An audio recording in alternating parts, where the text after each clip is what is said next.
1, 2, 3, let's go. Wednesday afternoon.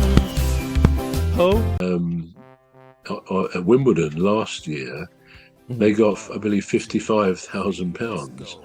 So, of course, they have to travel the world. They need these expenses. So players who get knocked out in the first round will still get a very nice sum.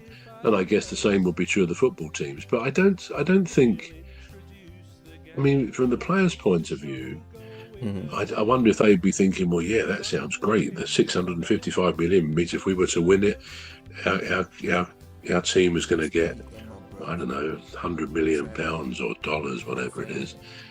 And maybe they would see it as an incentive if that meant the bonus to the players, which it probably does mean, will get increased significantly. So if any team that wins or gets to the final, individual players are going to benefit with quite a lot of money. But that said, let's face it, in the World Cup, certainly the later stages where the big money prizes will be, it's going to be the top teams. So with players earning literally millions of pounds a year, so is that an incentive? Perhaps that's why I don't look at prize money in football tournaments as a particularly relevant thing.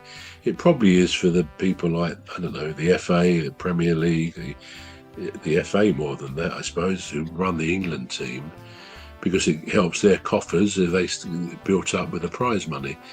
But yeah, it probably is the biggest ever, because as with Wimbledon and other tournaments, every year it has to get better just to match up with the other top tennis tournaments or the other, the Euros, the World Cup and so on. So it's always going to be creeping up time after time, I guess. But it gets into areas where it's mind-blowing, the amount, 655 million.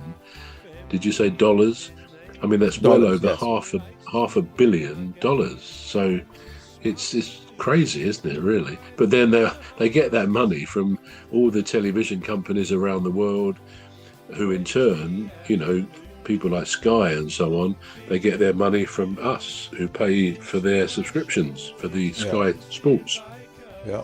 So ultimately, you could say much of the money does come from the punter, the fan in the street, from what we pay for these facilities. So yeah, I'm never overly impressed with that kind of money, because it is like any sport. It's meaningless. That the players or the teams who win, I don't believe they're motivated one scrap by the amount of money on offer, even if it's an individual sport like tennis. Yes, they think, well, yeah, if I win, I'm going to get 2 million. Yeah, that's going to make a difference when they're probably sitting on 250 million, 200 million in assets, and that level of wealth for the top players, and good luck to them. So I don't think it's even an incentive. It really isn't. What's an incentive is to win the trophy. That in itself is what really matters to people. So if the players don't get paid, would they still go and play? I'm just thinking. If they didn't get paid? Yeah. Would they still play? Yeah, I mean, I don't think for an international game, players are paid, but it's not a huge amount of money. No. It really, I don't know what it is now, but why would it be? I mean, you could say it's an honour to be selected to play for your country, and I don't think the fact that someone might get, I don't know, £25,000 for playing, if that much, again, with the footballers who play for countries, they're going to be rich enough anyway to not see that as an incentive. So yeah, I mean, there is a lot of money in the game, but I don't think that's an incentive for individual players, really. Now that there's a change of management at Manchester United, and they have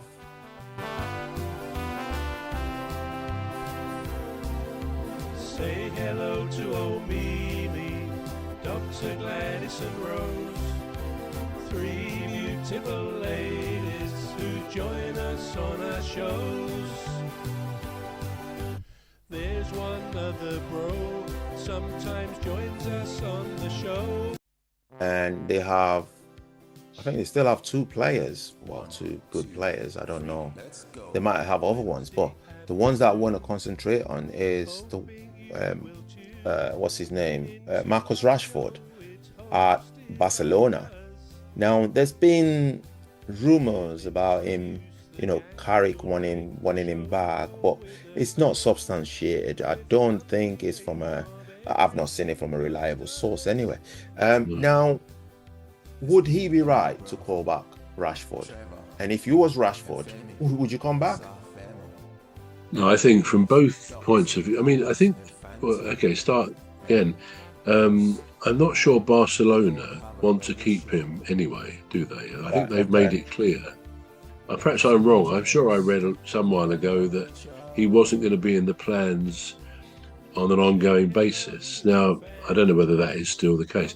Whether or not it is, I mean, if it were the case, if he knows he's not going to be wanted there, then yeah, you could see why he might want to come back. But I think it would be a very backward step for both the club and for Rashford to reinstate him in that team. I mean, for whatever reasons, he did cause some ructions, if that's the word. He did cause, you know, ripples of frustration amongst fans, perhaps amongst other players.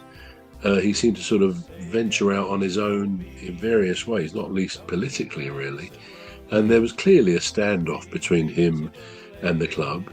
So I suppose for my part, I would view him as one of yesterday's players at Manchester United. Now, he could do a good job for another team. Of course he could, because he's probably still got ability. I mean, we may have said this before, but when Tuchel first brought him back into the England team, I was slightly surprised. Not because he's not a good player, but he hadn't been going through a great spell. And I think he's the sort of guy who has a few issues, whatever they are, which actually impact on his playing. So one day he can be brilliant, another day not. So I was a bit surprised that Tuchel did that, because I suppose I see him, as I say, with due respect his ability, and he's got that, as one of yesterday's team, his England team, a bit like another very good player, Jordan Henderson. He's been in Tuchel's teams. Now, I don't think it's not logical to bring back someone who is no longer playing. Well, he does play in the Premier League, but he's not starting every week, because he's of the age now, especially having been out to Saudi and come back, where I don't think he's got so much to offer to the England team. Maybe in the dressing room, but Say hello to old Mimi, Dr. Gladys and Rose, three beautiful ladies who join us on our shows. There's one other bro, sometimes joins us on